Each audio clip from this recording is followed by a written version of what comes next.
अरे मंडळी, तर आपण आलेलो आवंड्याच्या बाहेर. तर आम्ही एका जागेवर थांबलो होतो. तर तुम्ही बघू शकता इथं दिंडी आहे.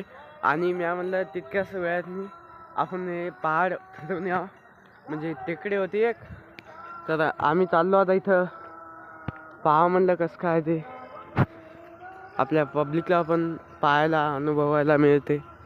तर बघू शकता जिथं माणूस नाही पोहोचू शकत तिथं मानवाने केलेला कचरा हे आंधी पोहोचतो. तुम्ही बघू शकता इथं बघू शकता तुम्ही इथं माणूस नाही पोहोचू शकत, पण इथं मानवाने केलेला कचरा हे नक्की पोहोचतो. तर असेच नवनवीन ब्लॉग पाहण्याकरता आपल्या रोहन ब्लॉगला सबस्क्राईब करून घ्या. रामकृष्ण हरी मंडळी.